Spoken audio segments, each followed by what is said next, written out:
Good morning, my dear students. Today we start with remaining properties of enzymes.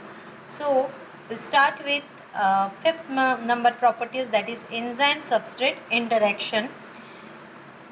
Enzymes react with the substrates at a various concentration. When the rate of enzymes catalyze reaction is studied at a various substrate concentration, we get a hyperbolic curve. What is hyperbolic curve? When we plot in a y-axis velocity and x-axis substrate concentration, we get a hyperbolic curve, and this is a hyperbolic curve, and this is a Vmax.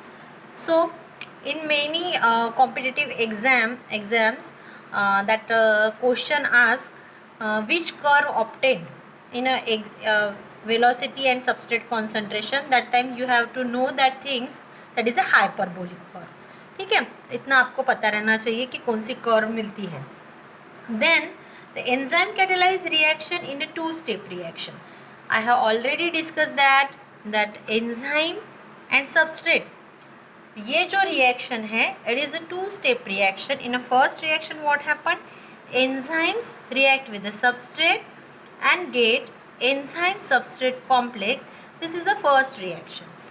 Then the second reaction, enzyme substrate complex is converted into separate enzymes and product. This is the second reactions.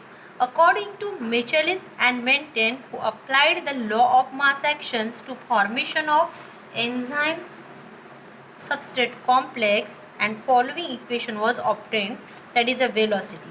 अगर हमको velocity calculate करनी है तो equal to Vmax into substrate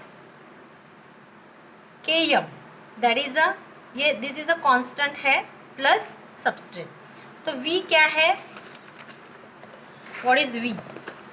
V is a velocity. V is a velocity of reaction. Yes, is a substrate concentration. Then Vmax is a maximum velocity. Km is a Mitchell's mental constant. This is a formula to calculate velocity.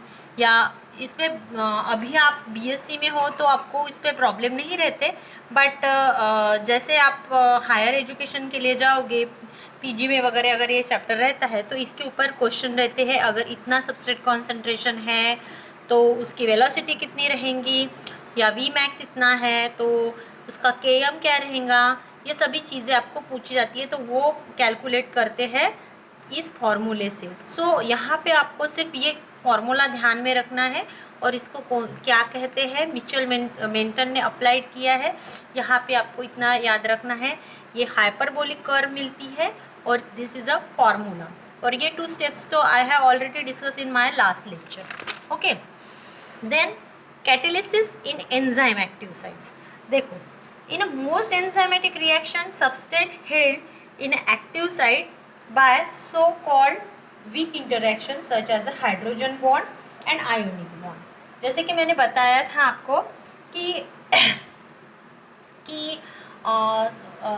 Interaction जो होता है covalent होता है, but some cases में क्या होता है, active site और सबस्ट्रेट जो है, देखो यहाँ पे substrate enter in active site. This is a substrate, मैंने ये सबस्ट्रेट बनाया है, and this is a enzyme. ठीक है, ये इंटरेक्शन इनका जो होता है वीक इंटरेक्शन होता है. वीक इंटरेक्शन मीन्स कौन से इंटरेक्शन रहते हैं, हाइड्रोजन बॉन्ड और आयोनिक बॉन्ड. ठीक है, अभी इन दोनों के बीच में इंटरेक्शन होगा, मीन्स यहाँ पे जो आर ग्रुप रहेगा that interact with that substance, और enzyme change shapes such that its active sites infold the substrate. Induce fit I have already discuss in my previous lecture that in what is induce fit. यानी enzyme अपनी active site जो है थोड़ा बहुत change होती है उसकी to fit होने के लिए, यानी एकदम फिट होने के लिए हैंडशेक जैसा होता है. मैंने बताया था आपको एग्जाम्पल हैंडशेक का. सो उसी के तरीके से ये थोड़े से चेंजेस इसमें आते हैं एंजाइम में, अच्छे से फिट बैठना चाहिए. सो इसको हम बोलते हैं इंड्यूस फिट. तो यहाँ पे वो चेंजेस होंगे. Then substrate attach to the active site by the weak bond. Weak bond से वो अटैच हुआ हाइड्रोजन बॉन्ड है, आयोनिक बॉन्ड है, या वॉन्डरवॉल रिएक्शन कहते हैं, that is also weak bond.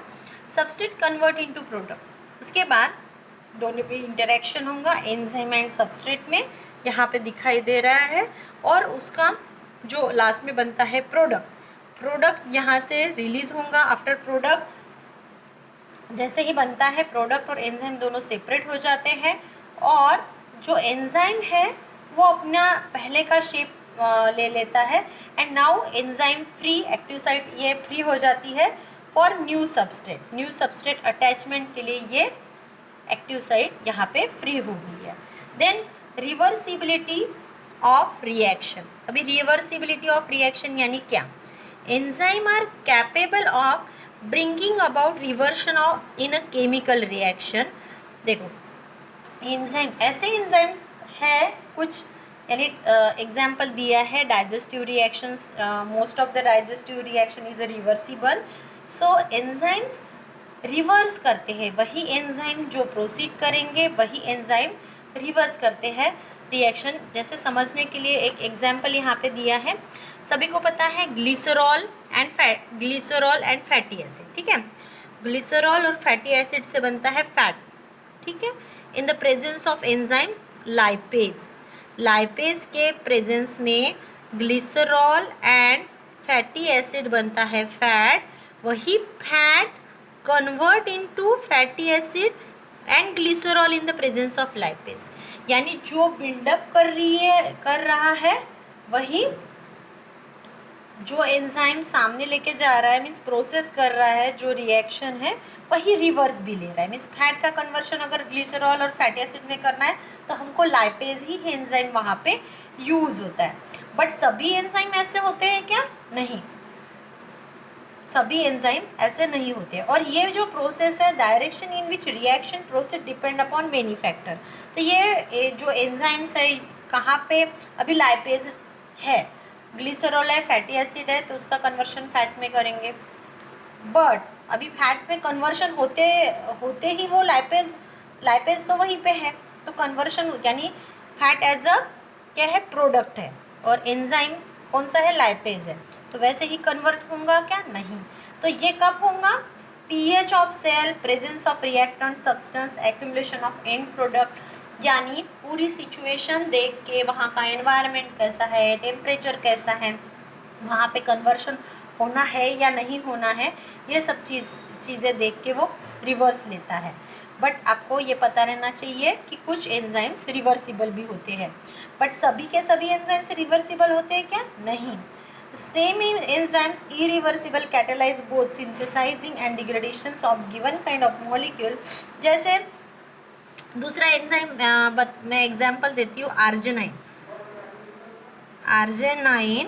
that convert into urea in the presence of arginase, in the presence of arginase.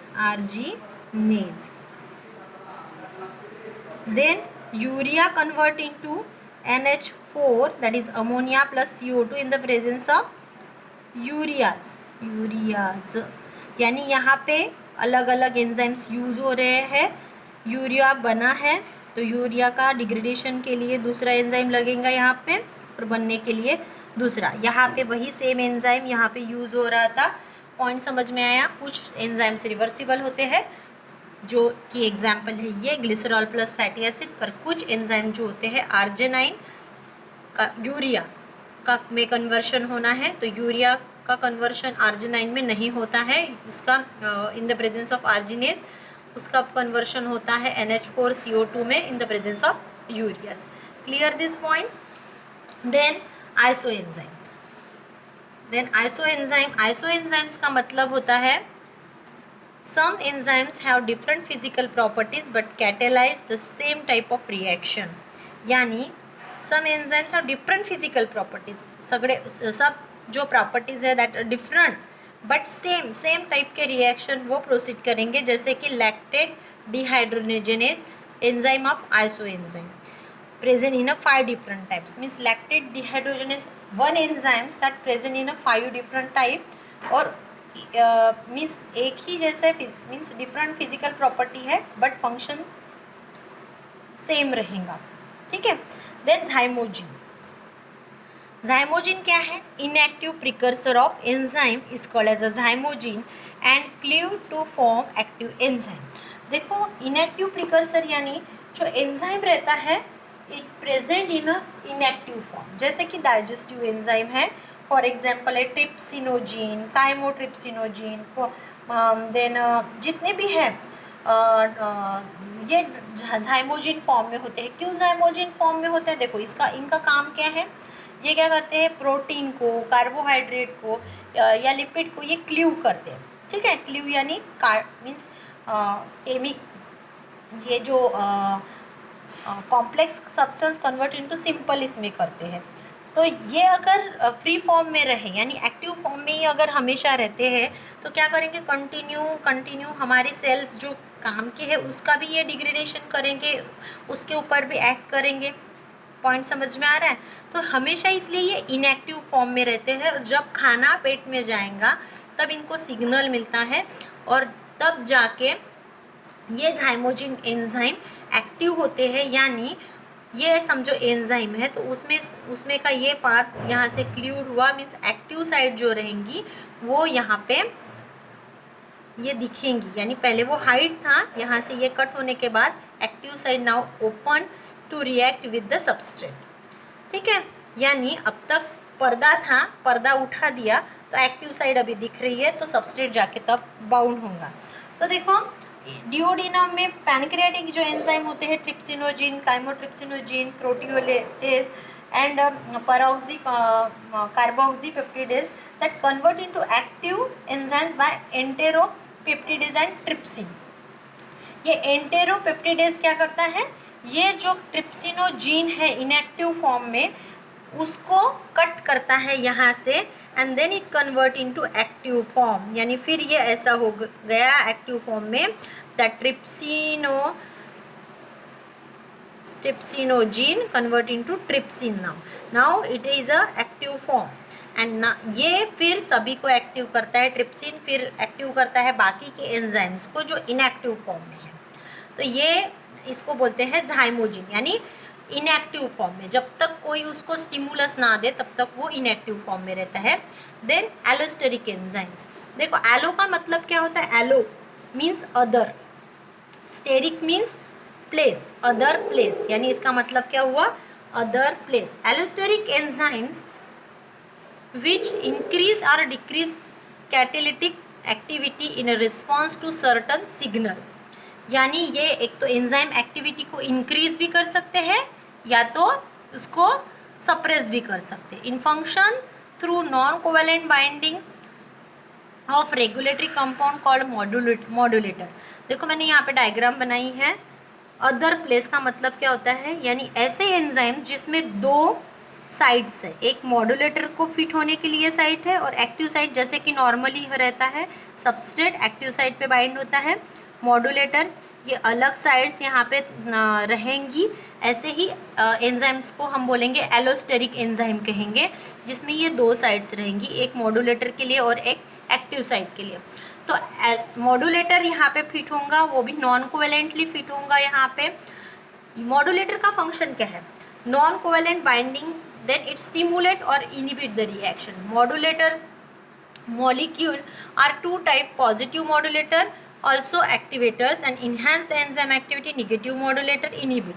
यानी ऐसा modulator जो बाइंड होने से जो रिएक्शन है फास्ट हो रही है या प्रोसीड हो रही है, यानी इसको हम बोलेंगे पॉजिटिव, क्योंकि वो पॉजिटिव रिएक्शन दे रहा है। And the next is inhibitors means it suppress the reaction, means inhibit the reaction. ये जो अगर मॉड्यूलेटर अगर इनहिबिट कर रहा है वो रिएक्शन को, तो उसको हम बोलेंगे निगेटिव इफेक्ट दे रहा है, that means it is a negative, means it is inhibitors, activators and inhibitors. तो देखो और इसके दो टाइप्स हैं। Allosteric enzymes is a two functionally different by building sides, one sides. Then regulatory enzymes for which substrate and modulator are identical. अब अगर ये दोनों आइडेंटिकल है, मॉड्यूलेटर और सबस्ट्रेट, ये जो सबस्ट्रेट बाइंड हुआ है और ये मॉड्यूलेटर दोनों एक जैसे है, तो इसको हम बोलेंगे होमोट्रॉपिक। और अगर सबस्ट्रेट और मॉड्यूलेटर दोनों अगर डिफरेंट हैं, in that condition it is called as a heterotropic. So getting my point, जो एलोस्टेरिक एंजाइम्स होते हैं उसमें दो साइड्स रहेंगी, टू साइड्स रहेंगी. एक साइड मॉड्यूलेटर के लिए रहेंगी, एक साइड एक्ट सबस्ट्रेट के लिए रहेंगी. मॉड्यूलेटर एक तो एक्टिवेटर हो सकते हैं, यानी जैसे आपकी एक फॉर एग्जांपल एक दोस्त होती है, अगर अच्छी सहेली मिली तो वो क्या करेंगी, आपको एक्टिवेट करेंगी, आपको अच्छा बताएंगी. बट कुछ सहेलियाँ जो होती है वो निगेटिव अपना क्या बोलेंगे प्रभाव छोड़ेंगी और वो इनहिबिट करेंगी, आपको पीछे लेके आएंगी, एज लाइक दिस. तो this is about allosteric enzymes. और अगर दोनों सेम है सबस्ट्रेट और modulator, it is a homotropic. Heterotropic कब कहेंगे, जब दोनों डिफरेंट हैं.